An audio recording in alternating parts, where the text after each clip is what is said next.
নবী বলতেছে, এই উম্মত, কিয়ামতের কঠিন ময়দানে কেউ কারো কোনো কাজে আসবে না, বাবা কাজে আসবে না, মা কাজে আসবে না, সন্তান কাজে আসবে না, দুনিয়ার ধন দৌলত যেদিন কারো কোনো কাজে আসবে না, সেদিন আমি মায়ার নবী তোমার কাজে আসবো। জোরে বলেন আল্লাহু আকবার।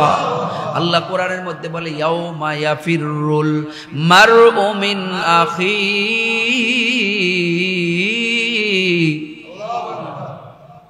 ইয়াউমা ইয়াফিরুল মারউ মিন আখিহি ওয়া উম্মিহি ওয়া আবিহি,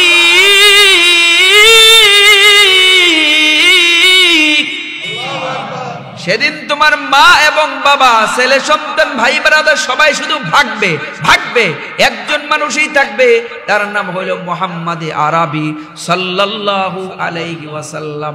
এজন্য সেই নবীকে ভালোবাসতে হবে, নবীর মোহাব্বত, নবীর ইশক, নবীর প্রেম নিয়ে আমাদেরকে আল্লাহ রাব্বুল আলামিন কবরে যাওয়ার তৌফিক দান করুক। সবাই বলেন আমিন। শুধু মুখে মুখে নবীরই ভালোবাসতে হবে না, নবীকে ভালোবাসতে হবে কাজের মাধ্যমে, সুন্নতের মাধ্যমে। মাথার তালু থেকে পায়ের তালু পর্যন্ত যদি তুমি নবীর সুন্নতি মালা গলায় পড়তে পারো, তাইলে নবী তোমার জন্য কিয়ামতের কঠিন ময়দানে তোমার জন্য শাফাআত করবে, সুপারিশ করবে। জোরে বলেন সুবহানাল্লাহ।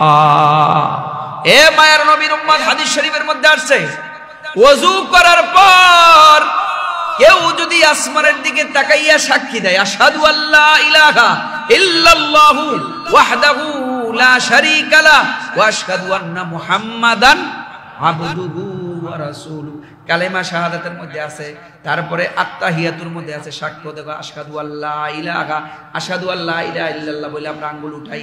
কেউ মালিক নাই, কেউ কিছু করার মতো, উপকার করার মতো কেউ নাই, একজনই আছে, তার নাম হলো আল্লাহ।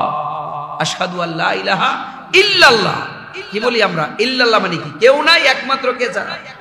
আল্লাহ ছাড়া। আল্লাহকে পাইতে হলে নবীকে, নবীর মাধ্যমে পাইতে হবে। ডাইরেক্ট আপনি প্রধানমন্ত্রীর লোক কথা কইতে পারবেন? প্রধানমন্ত্রী পর্যন্ত যাইতে হলে আপনার এলাকার প্রতিনিধির মাধ্যমে, চেয়ারম্যান, এমপি, মন্ত্রী, তাদের মাধ্যমে আপনি দেখা করতে পারবেন। কথা বলে ঠিক কিনা? আল্লাহকেও ডাইরেক্ট আপনি পাবেন না। আল্লাহকে পাইতে হলে মুহাম্মদ আরবি সাল্লাল্লাহু আলাইহি সাল্লামকে মুহাব্বত করতে হবে, ভালোবাসতে হবে, নবীর সুন্নতের জামা গায়ে দিতে হবে, নবীর সুন্নতি দাড়িটা রাখতে হবে, নবীর সুন্নতি টুপিটা মাথার মধ্যে রাখতে হবে, নবীর সুন্নতি দস্তরখান বিছায়া খানা খাইতে হবে, নবীর সুন্নত অনুযায়ী ডাইন পাওদা মসজিদে ঢুকতে হবে, নবীর সুন্নত অনুযায়ী বাম পাওদা মসজিদ থেকে বাইর হইতে হবে। সমস্ত কাজে মুহাম্মাদুর রাসূলুল্লাহ সাল্লাল্লাহু আলাইহি সাল্লামকে অনুসরণ, অনুকরণ করতে হবে। কথা বলেন ঠিক কিনা?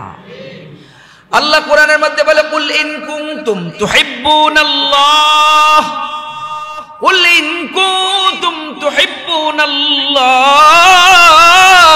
হে নবী আপনি গোটা পৃথিবীর মানব জাতিকে জানিয়ে দেন, আল্লাহকে যদি ভালোবাসতে চাও, ফাত্তাবিউনি, আমি নবীকে তোমরা অনুসরণ করো, অনুকরণ করো। কতটুকু অনুসরণ করবে? যেটা নবী বইলা গেছে ওটা অনুসরণ করবে, এর চেয়ে বাড়াবাড়ি করা যাবে না। নবী সাল্লাল্লাহু আলাইহি সাল্লাম যেটা নিষেধ করেছেন ওইটা আমরা করব। আল্লাহ কোরআনের মধ্যে বলছেন তুমি এইটা করো, আল্লাহর বাইরে আমরা নবীকে মানব না। কথা বলে ঠিক কিনা? যেমন আল্লাহ কোরআনের মধ্যে বলছে একটা মুসলমান 4টা বিয়া করতে পারে, নবীজি বিবাহ করছে 11টা। এখন যদি কয় আমি নবীরে অনুসরণ করতে চাই, এই যে 5 জনের এক বন্ড পীরের মুরিদ আইসা কইতেছে, হুজুর আমি 9টা বিয়া করছি আর 2টা মিলাইয়া নবী পর্যন্ত পৌঁছতে চাই। আমি কে নাউজুবিল্লাহ। দেখছেন, আপনি নামাজ পড়বেন, মাগরিবের নামাজ হলো কয় রাকাত? ফরজ কয় রাকাত? 3 রাকাত। আপনি যদি করেন না আমি 4 রাকাত মিলাইয়া পড়বো, তাহলে হইব? আপনি শরীয়ত আগে বুঝতে হবে। আপনি রোজা রাখবেন দিনের বেলা, এখন আপনি রোজা রাখলেন রাতের বেলায়, রোজা হইব?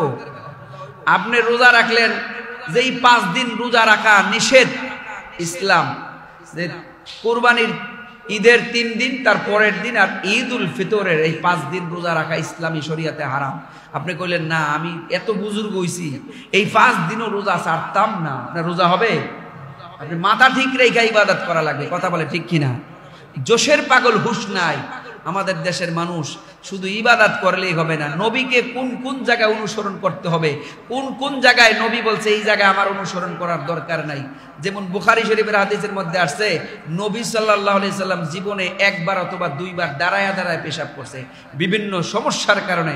এখন আপনি যদি বলেন নবীও পেশাব করছে দাঁড়াইয়া, আমিও করবো দাঁড়াইয়া, তাহলে আপনি কি নবীরে অনুসরণ করলেন নাকি নবীর সাথে আপনি উল্টা গুস্তাখি করলেন? নবীর হাঁটুর মধ্যে ব্যথা ছিল অথবা ওই জায়গার মধ্যে দুর্গন্ধ ছিল, নবী বসতে পারে নাই, নবী যে একবার ঘোড়ার থেকে পড়ে গিয়া হাঁটু ছুঁলে গেছে গা, এটাও হাদিসের মধ্যে আসছে। হইতে পারে ওই সময়টা নবী সাল্লাল্লাহু আলাইহি সাল্লাম একদিন বা দুই দিন এই জায়গাটা সেনসিটিভ জায়গা, বৈশা করলে এটা চাষ করে ফাইটে যাবো গা, জোড়া লইছে, এখন নবী সাল্লাল্লাহু আলাইহি সাল্লাম দাঁড়ায় পেশাব করছে। আপনি যদি বলেন না আমিও দাঁড়ায় পেশাব করবো, তাহলে আপনি তো শয়তান কি করলেন, নবীরে মানলেন না। কথা ঠিক না বেঠিক? কিছু মানুষ আছে আমাদের দেশে, এরা এই শরীয়তের নামে উল্টা পাল্টা মারেফতের সম্রাট হইয়া উল্টা পাল্টা কিছু কথা বলে। এরা কয় সেজদা দিমু কোন জায়গায়, সারে জায়গায় সেজদা দিয়া বলে শয়তান মহাজন, নাউজুবিল্লাহ। এগুলি হলো খোরা যুক্তি। আল্লাহ তাআলা আমাদেরকে হেফাজত করুক, সবাই বলেন আমিন।